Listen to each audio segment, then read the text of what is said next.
Assalamualaikum mahasiswa, gimana apa kabar kalian? Saya lagi sibuk ya, cuma nanti saya akan mempresentasikan ya mengenai mata kuliah keadilan penerimaan data pertemuan ketiga ya. Ini tentang network access ya, bagaimana ya saya bekerja bisa berkomunikasi dengan jaringan internet ya. Berarti kan ada komunikasinya menggunakan media apa ya, bagaimana keandalan pengiriman data itu harus dimaksimalkan dalam input menuju komputernya. Oke, simak ya baik-baik presentasinya. Ya, ini adalah pertemuan ketiga, yaitu mengenai network access. Materi pertama, ya, kalian akan mempelajari physical layer protocol atau protokol layer fisik. Di sini ada beberapa tipe koneksi. Mungkin kalian sudah pernah ya mengkoneksikan jaringan atau LAN itu menggunakan kabel ya. Ada kabel, ada wireless juga. Kalau kabel itu berarti wire LAN ya. Kalau dia menggunakan WiFi ya berarti kita mengakses WAP-nya ya, wireless access point. Kalau kabel itu kan sebenarnya lebih andal dibandingkan kalau kita menggunakan wireless. Pertama, kabel itu dia tidak mudah terdisconnect ya. Sedangkan wireless ya kalau gelombangnya tidak atau sinyalnya tidak bisa ditangkap, maka dia akan terputus. Nah, untuk wireless sendiri ya kelebihannya adalah dia bisa secara tempat itu bisa di mana-mana saja ya. Kalau kabel kan mungkin terbatas dengan panjang kabelnya, sedangkan wireless itu bisa di mana kita tempatkan wireless access point-nya, misalnya di ruang tidur, ya misalnya di rumah ya, ruang tidur, kemudian ruang tamu, kemudian ruang kerja, ya dan lain-lain. Maka keandalannya juga masing-masing. Wireless punya keandalannya tersendiri, yang kabel juga punya keandalannya tersendiri. Mungkin mobilitasnya wireless lebih mudah, sedangkan kabel itu agak susah mobilitasnya, ya. Nah, kalian pada pertemuan sebelumnya sudah memahami bagaimana data itu ditransmisikan, ya. Ada 7 layer itu untuk OSI layer dan 5 layer untuk TCP/IP layer ya. Nah, kalau sinyal itu datangnya dari sender ya, maka dia akan merambat melalui layer aplikasi ya berupa data digital, kemudian dibagi menjadi segmen-segmen di layar transport, kemudian dikirimkan melalui jaringan, layar jaringan, itu berupa paket, ya, kemudian dikirimkan atau melalui data link dirubah menjadi paket menjadi frame, ya, kemudian menjadi sebuah binary digit atau bit yang dikirimkan melalui sinyal-sinyal kabel, ya, berupa sinyal kelistrikan atau sinyal analog ya mungkin atau sinyal digital juga bisa. Kemudian baru dikirimkan melalui kabel tadi menuju data link atau Ethernet card-nya penerima hingga sampai bisa dipresentasikan ke aplikasi oleh di sisi penerimanya ya. Nah, gelombang sendiri ya yang secara fisik tadi kan ada gelombang berupa listrik ya, sinyal listrik. Nah, itu berbentuk sinyal yang tidak beraturan atau disebut dengan gelombang continuous ya. Sedangkan kalau dia menggunakan gelombang digital ya atau berbentuk pulse ya, ini adalah gelombang diskrit. Jadi itu bisa diinformasikan berupa nilai bit 0, 1. Kemudian kalau fiber optik itu berupa sinyal berupa sinar atau light pulse, dan ini juga memiliki keandalan ya saat ini menjadi sebuah alternatif keandalan yang lebih baik dibandingkan sinyal menggunakan kabel tembaga atau tadi ya untuk gelombang diskrit menggunakan wireless. Nah, semua physical layer itu juga harus mengacu kepada standar-standar yang diterapkan oleh standar badan internasional ya seperti ISO, kemudian ITU, IEEE. Nah, untuk di bagian sinyal lagi ya, itu ada bagaimana pesan itu di encode ya. Ini kita mengenal ada ya AM ya atau amplitude modulation dan FM modulation. Ya, untuk perbedaannya antara FM dan AM ya. Kalian perhatikan di sebelah kiri itu ada modulating wave dan di sebelah kanan atau di tengah plus carrier signal. Jadi modulating wave adalah gelombang yang merubah carrier signal sehingga dengan teknik FM dia akan merubah kerapatan dari gelombang. Ya, maka di sini kalian lihat ya di FM-nya, maka di sebelah kanannya itu gelombang itu kerapatannya yang tadinya ya rapat kemudian merenggang, rapat lagi, kemudian merenggang lagi dan rapat lagi. Ya, itu adalah perubahan saat modulating wave dalam posisi tertinggi, maka kerapatannya juga akan melebar. Ya, saat dia di gelombang sinusnya rendah, maka kerapatannya akan menyempit. Nah, itu untuk FM. Sedangkan di AM, modulating wave dan carrier signal itu digabungkan, maka frekuensi atau tinggi rendah nada juga akan berubah. Jadi saat sinus modulating wave itu dalam posisi terendah, maka frekuensinya atau tinggi rendahnya nada itu akan mengecil. Kemudian saat sinusnya itu dalam posisi tinggi, maka tingginya itu dalam kondisi maksimal ya. Nah, sedangkan kalau menggunakan sinyal digital di gambar yang di tengah itu yang 0101 itu adalah sinyal analog ya berubah menjadi sinyal diskrit atau sinyal digital sehingga mudah tinggi rendahnya ya saat dia rendah itu 0, saat dia tinggi itu 1. Nah, inilah yang akan dirubah menjadi sebuah data digital yang masuk ke dalam data link ya sehingga bisa diterjemahkan menjadi sebuah frame nantinya.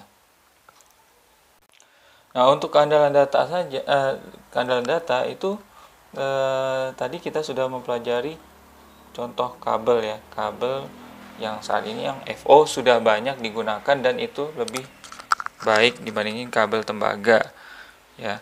Nah, yang harus diperhatikan lagi adalah karakteristik dari fisik ini adalah bandwidth-nya ya. Jadi bandwidth adalah kemampuan sebuah data digital itu ya, itu melalui atau mengalir ya dari satu tempat ke tempat yang lain. Semakin besar nilainya seperti 10 mega Mbps dengan 100 mega berarti lebih cepat lebih baik 100 mega ya karena bandwidthnya atau lebar pitanya itu lebih besar atau muatannya lebih banyak yang bisa dikirimkan dibandingkan yang 10 mega ya. Jadi semakin besar nilai megabits per secondnya, maka kecepatannya akan lebih baik. Nah, untuk mengukur bandwidth tadi apakah trafficnya itu maksimal, maka nilai throughput itu menjadi acuan ya keandalan data. Ya, ini menunjukkan seberapa banyak traffic yang bisa dihasilkan atau ditransmit ya melalui kabel tersebut ya. Nah, biasanya berarti nilai throughputnya adalah nilai traffic yang dihasilkan ya. Nah, saat dia melakukan transmit atau mengirimkan data, itu ada acknowledge atau terjadi enkapsulasi atau traffic overheat ya, atau masalah di dalam traffic ya, misalnya ada conjunction ya. Nah, kita bisa menghitung juga ya, throughput dikurangi dengan traffic overheat itu dia akan menghasilkan goodput. Jadi kita semakin traffic overheatnya atau masalah di dalam transmisinya itu atau handling sessionnya itu lebih rendah, maka goodputnya juga akan main dengan throughput, maka dia memiliki kehandalan yang lebih baik. Nah, di slide berikutnya ya, ini adalah contoh dari sebuah port switch ya. Ini bagaimana koneksi internet bisa menggunakan kabel UTP. Ini bisa dimasukkan ke dalam fast Ethernet switch ya. Kemudian ada juga menggunakan serial ya, interface menggunakan serial ya. Di sisi sebelah kanan itu ada menggunakan koneksi menggunakan USB connection. Jadi berbagai macam cara untuk melakukan koneksi secara jaringan. Nah, ini adalah karakteristik dari kabel tembaga ya. Jadi kelemahannya adalah kabel tembaga ini bisa kita perhatikan itu sinyal interferensinya itu tidak stabil ya. Jadi ada turun, ada naik ya. Jadi electromagnetic interference-nya itu mengakibatkan distorsi dan korup data sinyal ya, sehingga pengembangan berikutnya yang menggunakan optical fiber optik ya, itu lebih baik. Kemudian terjadinya crosstalk atau silang sinyal ya, sehingga terjadi disturbance ya dalam atau gangguan pembicaraan, atau sering kalian mendengar kalau kok ada tiba-tiba ada suara orang lain masuknya, itu crosstalk ya. Nah, ini adalah kabel tembaga ya. Di gambar ini itu ada modelnya yang unsealed twisted pair atau kita kenal dengan UTP. Kemudian ada yang shielded, artinya dia ada pelindungnya, itu STP. Kemudian ada yang coaxial cable ya, ini sering kita lihat di antena ya. Nah, untuk UTP sendiri kalian mungkin di mata kuliah Jarkom ya, mungkin sudah kalian pelajari bagaimana kalian melakukan crimping ya, atau membuat mata dari kabel UTP ini ya. Ada jacknya, itu disebut dengan RJ45 ya. Ini bisa kalian pelajari lebih lanjut nantinya. Kemudian kalau STP ini juga ya, ini bagian-bagiannya ada jaketnya, ada shieldnya, ada foil shield, kemudian dan twisted pair. Nah, sedangkan di coaxial cable ya, ini ada outer jaketnya lebih tebal ya, kemudian ada tembaga shieldingnya, dan plastik insulationnya. Ya, kita tidak mempelajari lebih lanjut mengenai kabel-kabel ini ya. Tapi saya harapkan kalian mengerti bahwa mana yang baik untuk keandalan data di masa depannya. Untuk standar kabel UTP sendiri ada penomorannya, yaitu menggunakan kategori ya. Kategori 3, 5, dan 6. Untuk kategori 3 ini biasa digunakan untuk komunikasi suara seperti telepon. Kemudian Cat 5 ini komunikasi data 100 Mbps kecepatannya hingga 1000 Mbps. Kemudian Cat 6 itu lebih tinggi dari Cat 5, yaitu 1000 Mbps hingga 10 Gbps. Berikutnya adalah UTP konektor, yaitu tentang sambungan ya ke Ethernet card-nya. Kita harus menginputkan RJ45 plug-nya ya, yaitu ada jepitan.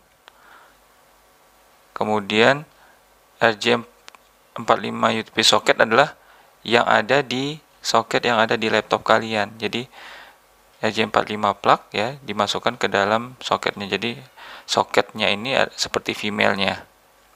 Nah, untuk membuat atau menyambungkan RJ45 ini dengan kabel UTP, ini kalian juga harus mengurutkan warna-warnanya ya. Untuk Ethernet straight through ya, itu difungsikan untuk koneksi antara host ke jaringan seperti switch. Ethernet crossover ya, antara dua host. Jadi komputer dengan komputer itu menggunakan Ethernet crossover. Nah, pastikan di dalam penggunaan kabel UTP ini ya tidak ada kesalahan. Itu bisa dicek dengan perangkat parameternya seperti ini. Ini untuk mencegah terjadinya crosstalk atau signal loss. Kemudian kalau misalnya terlalu panjang kabelnya ya mungkin akan keandalannya akan berkurang ya. Kemudian pastikan juga untuk wire map atau pemetaan kabelnya ya. Jadi jangan sampai saat kalian inputkan ke dalam perangkat, ujungnya kalian tidak mengetahui itu di mana ya, sehingga terjadi kesalahan dalam mappingnya. Nah, berikutnya adalah tentang fiber optik ya. Ini penggunaannya itu bisa di perusahaan atau disebut enterprise network, kemudian di rumah FTTH, long haul network, submarine cable network. Yang mana tadi sudah dijelaskan bahwa fiber optik ini menggunakan light pulse ya. Jadi mengkodekan cahaya ya, pulsa cahaya menjadi sebuah nilai bit digital. Nah, untuk desain kabel media fiber sendiri itu ada dia terluarnya itu jaketnya ya. Kemudian ada strengthening material itu untuk memberikan ketahanan kepada inti dari fiber optiknya sendiri. Kemudian ada buffernya berupa shield atau pelindungnya. Kemudian ada cladding untuk menjaga agar inti pencahayaan di dalam core-nya itu tidak menurun ya. Kemudian core-nya sendiri yaitu transmisi cahaya dari fiber optik. Nah, tipe FO sendiri ada medianya ya, itu ada single mode dan multi mode, dimana kalau single mode ini pancarannya hanya satu dan tidak terpantul kemana-mana, jadi cocok untuk koneksi jarak jauh. Kemudian kalau multi mode itu kalian lihat itu pancaran cahayanya itu tidak banyak ya, banyak di dalamnya, sehingga resiko terjadi kehilangan transmisi itu lebih besar. Jadi ini cocok untuk di jarak pendek, dan disinilah kalian bisa memahami mana yang handal bisa digunakan. Kalau single mode itu resiko lebih tinggi, sehingga transmisinya lebih cepat sampai ke tujuan. Kalau multi mode itu akan cukup banyak sinar yang terbuang. Nah, biasanya digunakan single mode ini di backbone jaringan di kampus atau model perusahaan ya, enterprise. Sedangkan untuk LAN bisa menggunakan multi mode. Nah, ini adalah contoh-contoh konektor dari fiber optik. Itu kalau misalnya menggunakan ST konektor ya, kemudian ada SC konektor, LC konektor, dan duplex multimode. Nah, untuk penggunaannya sendiri ya ini hampir sama ya, ada bisa digunakan di berbagai macam koneksi fiber optik. Cuman karena teknologinya ini dikembangkan oleh perusahaan-perusahaan masing-masing ya, seperti Lucent konektor ini dikembangkan oleh Lucent, maka modelnya juga berbeda. Yang penting harus kalian pahami adalah ada dua di sini ya, dua kabel. Artinya kalau kalian menggunakan satu, dia berarti tidak support dengan full duplex, jadi atau hanya half duplex ya. Sedangkan kalau mau menggunakan full duplex, dia menggunakan dua kabel sekaligus. Nah, untuk membedakan apakah digunakan di single mode atau multi mode, ini kalian bisa lihat dari warnanya ya. Jadi SC ke SC multi mode itu menggunakan warna orange, LC ke LC single mode itu menggunakan warna kuning. Sedangkan ST ke LC multi mode ini yang sisi kiri bawah ya. Kemudian SC ke ST single mode ini tampilannya seperti ini. Untuk memastikan keandalannya ya harus diuji juga ya fiber kabelnya. Nah, pengujian bertujuan adalah untuk memastikan kedua ujung ya itu tidak terjadi misalignment atau tidak cocok satu sama lain ya. Nah, ini bila kita bandingkan antara UTP dengan FO ya, kecepatannya hingga UTP ya hanya sampai 10 GB per second, sedangkan FO bisa mencapai 100 GB per second. Kemudian yang untuk interferensi elektromagnetiknya ya, itu UTP rendah, sedangkan FO itu tinggi. Kemudian ya bahaya electricity-nya, hazardnya itu rendah yang UTP, FO-nya tinggi.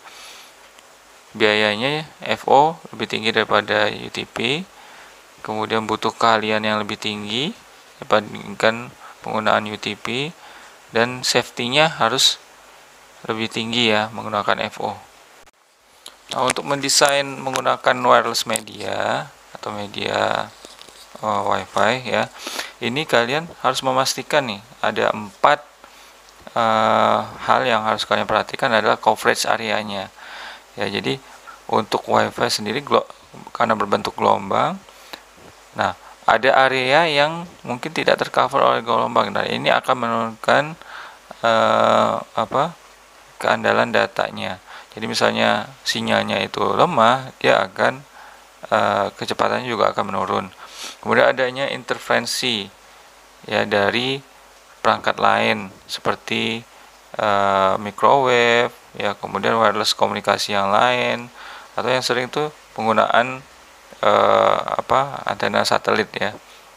Kemudian keamanan ya, ini pastikan tidak ada dari akses yang tidak sah ya yang masuk ke dalam WiFi. Jadi pastikan menggunakan password kunci yang baik untuk WiFi-nya. Kemudian share medium, ini sebaiknya juga ya sebaiknya hanya satu device ya. Satu device dapat menerima dan mengirimkan ya. Kemudian di-share ya ke seluruh user. Jadi penggunaannya sebaiknya juga jangan terlalu banyak di dalam satu WiFi. Jadi kalau terlalu banyak maka bandwidth yang digunakannya juga harus lebih besar sehingga kebutuhan kecepatannya juga terpenuhi. Kalau bandwidthnya kecil maka misalnya masing-masing user itu menggunakan 10 Mbps, kemudian kecepatannya 100 Mbps ya, berarti maksimal 10 user itu kalau dia memang 100 Mbps itu maksimal, tapi efektifnya mungkin hanya separuhnya ya. Jadi 5 user sudah cukup, bahkan itu juga akan juga masih menurunkan kecepatan datanya. Nah, tipe dari media wireless sendiri ada menggunakan WiFi ya, kemudian ada Bluetooth dan WiMAX.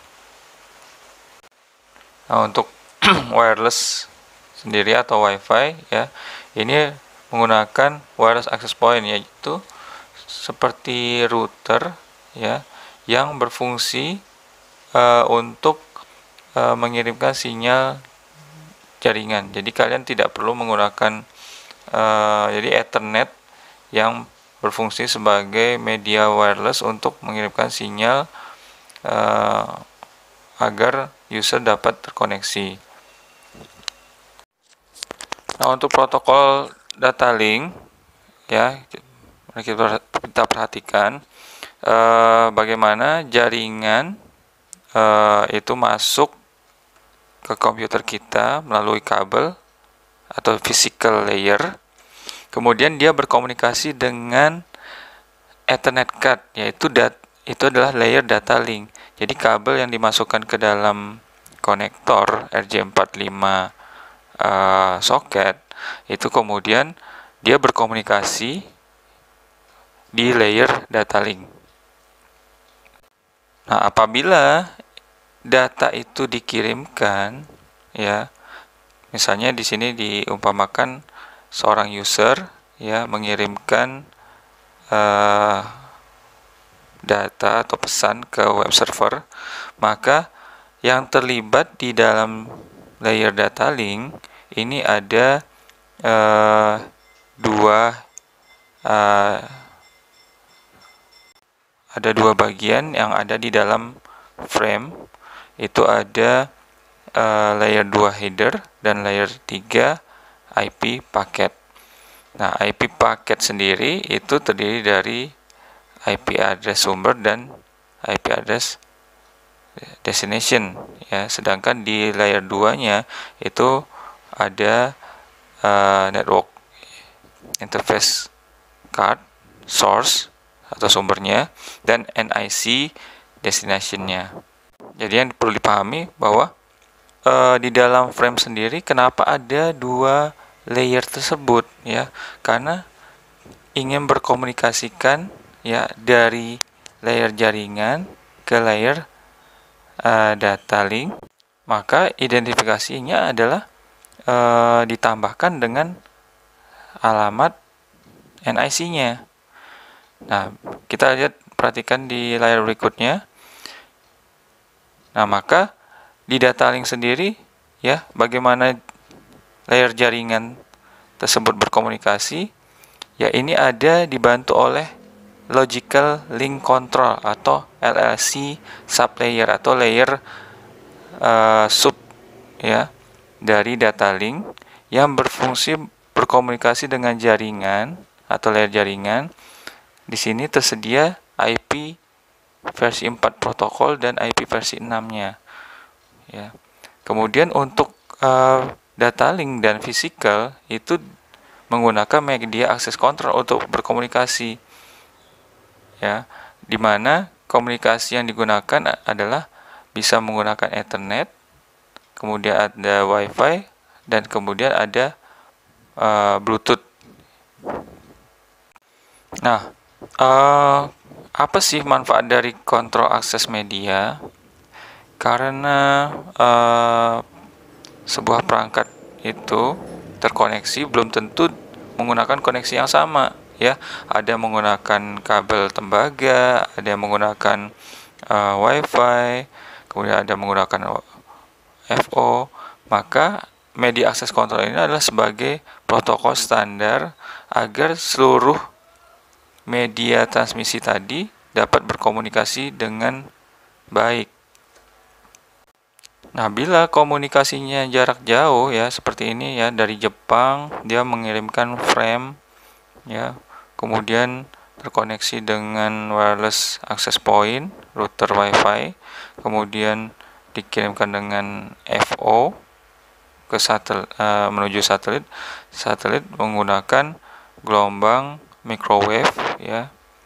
Nah, ini kan komunikasi antara media satu dengan media lain itu lah yang disebut dengan media akses kontrol. Jadi memiliki kesamaan kontrol akses media yang memiliki kesamaan frame. Jadi frame dari komputer kita itu diterima oleh router Wi-Fi ya, karena komunikasinya sama atau protokolnya sama. Kemudian dari Wi-Fi itu dengan FO juga diterima ya frame tersebut menuju satelit dengan microwave ya, dari pemancar microwave itu dikirimkan ke satelit juga sama diterima oleh satelit. Maka dengan kesamaan inilah yang memiliki protokol atau standar yang sama. Nah, inilah yang terjadi di dalam setiap pengiriman tadi ya ada hop ya atau loncatan-loncatan di dalam jalur di mana setiap media itu harus menerima frame ya, kemudian melakukan denkapsulasi frame, kemudian melakukan enkapsulasi lagi menjadi paket ya, kemudian mengirimkan frame tersebut ke media-media berikutnya. Nah, di dalam gambar kalian perhatikan ya, di kiri gambar yang di kiri itu LAN header paket dan LAN trailer itu adalah frame. Kemudian dengan koneksi Ethernet itu dikirimkan di enkapsulasi ya menuju router, kemudian dikirimkan ke router yang lainnya. Kemudian router yang lain juga melakukan melakukan enkapsulasi lagi dari paket menjadi sebuah frame baru, kemudian dikirimkan lagi one headernya, paketnya, kemudian one trailernya itu dalam satu frame data ya ke router yang berikutnya. Oke, kita masuk ke media akses kontrol ya yang lebih spesifik.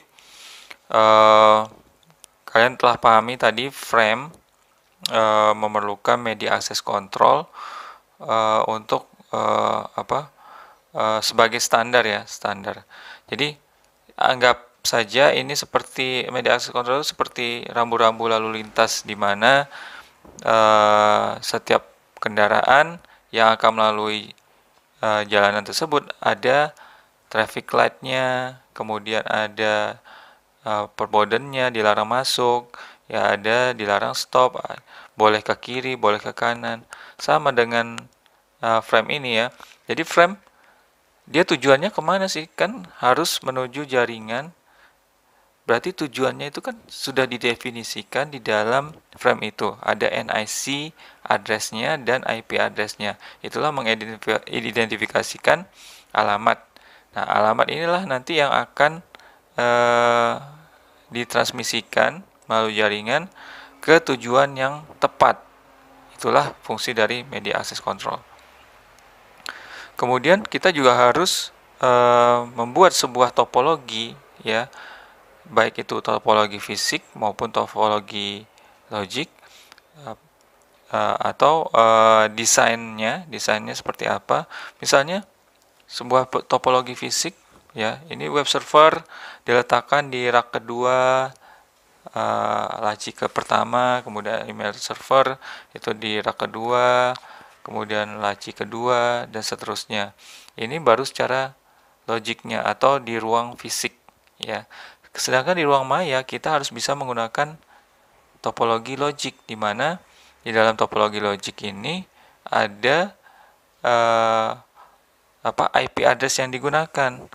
IP address yang digunakan itu source-nya berapa, ya, kemudian melalui sebuah port, ya, fast Ethernet misalnya 0/1, kemudian melalui perangkat switch S1, kemudian menuju perangkat router R1. Nah, ini adalah bentuk topologi logik. Nah, untuk itu juga kita harus memahami topologi WAN secara fisik. Ya, ada point to point, ada hub dan spoke, kemudian ada full mesh. Kalau point to point berarti satu titik ke titik yang lain, ya, menghubungkan perangkat satu dengan perangkat yang lain, ya, dengan satu jalur. Kemudian kalau topologi hub dan spoke, ada yang berperan sebagai hub, yaitu senternya, dan spoke sebagai endpointnya. Jadi setiap device itu akan terhubung melalui sebuah pusat, yang disebut dengan hub. Sedangkan untuk full mesh ini antara endpoint, ya, dengan endpoint yang lainnya itu saling terhubung, baik itu jalurnya bisa ke kiri, bisa ke kanan, bisa ke depan, bisa ke belakang. Ya, ini semuanya saling terhubung. Jadi seperti bintang dan pentagram juga. Point to point di dalam topologi point to point, ya, itu ada istilah node, ya. Node adalah sebuah titik akhir di mana media itu ditransmisikan ke media yang lain, ya. Nah, titik akhir ini artinya itulah tujuannya, ya. Nah, ini misalnya di dalam WAN, ya. Jadi topologinya itu, ya, dari sumber node ke destination node, itu frame itu melakukan atau bergerak, ya, berkomunikasi dengan perangkat-perangkat yang lainnya. Jadi frame itu dikirimkan, kemudian bertemu dengan misalnya router yang lain, ya, kemudian memastikan bahwa saya frame ini tidak di sini, ya, kamu arahnya menuju ke sana, lurus ke sana misalnya, ya. Nah, itu akan hingga sampai tujuan yang diinginkan.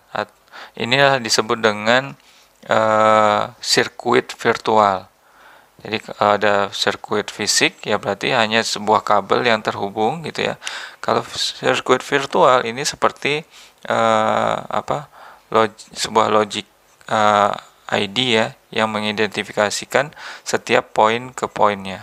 Nah, di gambar yang keduanya ini bisa kita lihat, ya, di awannya itu, ya, walaupun bentuknya awan, ternyata di dalamnya ada beberapa koneksi fisik yang lain, ya. Misalnya ada router lagi, ada ISP, kemudian kemudian dihubungkan lagi dengan router yang lain. Nah, inilah perbedaan antara topologi fisik dengan topologi logik. Nah, untuk area yang lebih sempit atau disebut dengan local area network, itu bisa menggunakan topologi star. Topologi star ini mirip dengan hub dan spoke tadi, ya. Kemudian extended star topologi, ya, ini perluasan dari topologi star. Jadi ada tadinya pusatnya satu, sekarang ada pusat yang kedua ya. Kemudian kalau dia bus topologi, ini hampir sama dengan hub ya, fungsinya sama dengan hub ya. Jadi perangkat satu terhubung dengan sebuah jalur atau jalur bus gitu ya, yang lurus. Kemudian setiap perangkat itu terhubung dengan jalur bus tersebut. Kemudian ada ring topologi, di mana tidak ada centernya itu hanya berupa circle, lingkaran ya. Tapi ini tujuannya adalah menghubungkan antara perangkat satu dengan perangkat yang lain ya. Jadi dengan kiri perangkat yang di tengah dengan di kiri, kemudian perangkat yang di kiri dengan yang di atas ya, perangkat yang di atas dengan yang di kanan. Nah, seperti itu. Jadi seperti memutar seperti lingkaran. Ini adalah topologi ring. Nah, kemudian kita juga harus memahami tentang komunikasi, sifat komunikasinya. Kalau simplex itu adalah satu arah. Nah, ini untuk komunikasi kan perlu ada disebut dengan send dan receive, maka komunikasinya harus duplex atau komunikasi dua arah. Nah, komunikasi dua arah sendiri ada half duplex dan full duplex. Half duplex itu hanya komunikasi dua arah tapi saling bergantian ya, jadi tidak bisa berbarengan. Jadi hanya mengirim, kemudian setelah diterima baru penerima mengirimkan kembali. Jadi dari kiri ya send ke kanan ya, baru yang dari kanan baru bisa berkomunikasi dengan yang kiri ya, jadi bergantian. Sedangkan kalau full duplex itu bisa secara bersamaan kedua perangkat itu transmit, receive, dan send. Jadi tidak ada antrian seperti itu. Nah, untuk metode MAC address sendiri ya, bila menggunakan half duplex, misalnya ada dua komputer yang ingin berkomunikasi, maka dia harus saling menunggu. Ini kalau misalnya menggunakan Ethernet hub. Tapi kalau misalnya menggunakan token ring, maka sebenarnya kapan saja itu setiap perangkat dapat berkomunikasi, karena dia bisa terhubung ke perangkat yang di atasnya ya. Misalnya dia mau mengirimkan dari kiri ke kanan, dia bisa menggunakan jalur melalui perangkat di atas ya, atau bisa menggunakan jalur yang di bawah. Nah, agar komunikasi half duplex tadi bisa berjalan dengan baik, maka ada yang disebut dengan collision detection, di mana perangkat satu dengan perangkat yang lain itu saling memberikan informasi apakah siapa yang akan mentransmisikan terlebih dahulu ya. Jadi misalnya PC1 akan berkomunikasi dengan PC3, maka PC2 harus menunggu sampai PC3 menerima frame, kemudian baru PC2 bisa melakukan komunikasi data dengan perangkat yang lain. Nah, bila terjadi kesalahan ya, jadi kan PC1 karena dia sifatnya ini seperti menggunakan hub ya, maka PC1 kan mengirimkan frame ke PC2 dan ke PC3. Bila alamatnya salah, bukan di PC2, maka dia akan dirilis paketnya atau frame-nya, sedangkan di PC3 akan diterima. Sedangkan kalau misalnya menggunakan wireless access point ya, bagaimana komunikasi dengan jaringannya ya? Jadi ada yang disebut dengan collision avoidance, di mana perangkat Ethernet LAN itu melakukan pembersihan kepadatan, maka perangkat yang lain itu dapat berkomunikasi. Nah, misalnya sebuah perangkat itu melihat tidak adanya collision di dalam wireless access point, maka dia akan komunikasi tersedia dan akan terhubung dengan jaringan. Kan di dalam WiFi itu juga bisa ditentukan berapa port atau berapa koneksi yang bisa tersambung ke wireless access point. Oke, kan di dalam frame itu ada header, data, dan trailer. Di mana komponen header itu berisi awalan dari frame, kemudian ada alamat IP address, alamat NIC, kemudian tipe protokol layer 3 yang akan dikirimkan, yaitu seperti TCP-kah atau UDP-kah. Kemudian ada kontrolnya, misalnya ini berupa kontrol untuk quality of service yang untuk penggunaan paket VoIP. Kemudian di dalam data itu ada paket headernya, ada segmen headernya, dan datanya sendiri ya. Kemudian ada error detection ya di bagian trailer ini untuk mendeteksi kesalahan frame.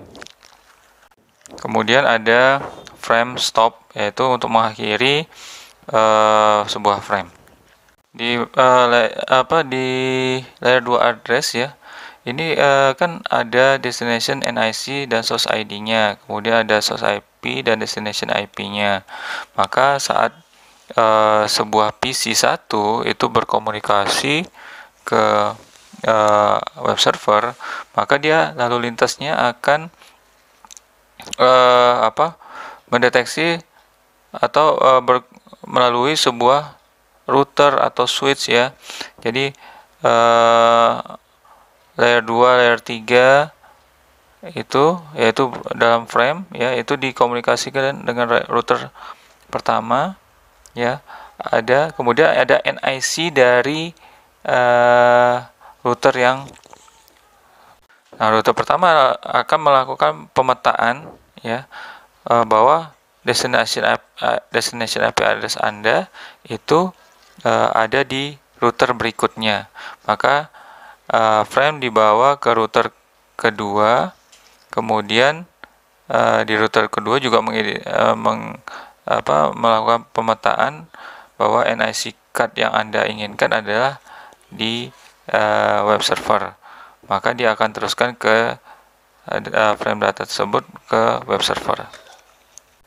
Dimana web server ini NIC-nya cocok ya, kemudian IP address-nya juga cocok, maka pesan itu sampai di destinasi. Nah, protokol-protokol lain di dalam data link ya, ini bisa kalian perhatikan. Ada, kalau dia menggunakan wireless access point, maka frame protokol yang digunakan adalah frame wireless 802.11. Kalau dia menggunakan Ethernet card atau NIC card ya, itu menggunakan Ethernet protokol. Kemudian kalau misalnya antara perangkat dengan perangkat, itu bisa menggunakan point to point protokol. Dan untuk level protokol data link yang lebih tinggi itu menggunakan HDLC. Ini cocok digunakan di dalam komunikasi WAN. Kemudian untuk komunikasi antara WAN itu menggunakan protokol frame relay.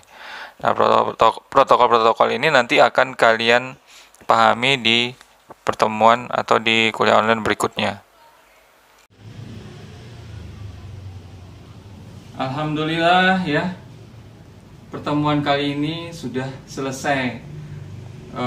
Mungkin kalian harus banyak lagi membaca slide-nya, modul handbook, agar kalian lebih mendalami tentang keilmuannya ya.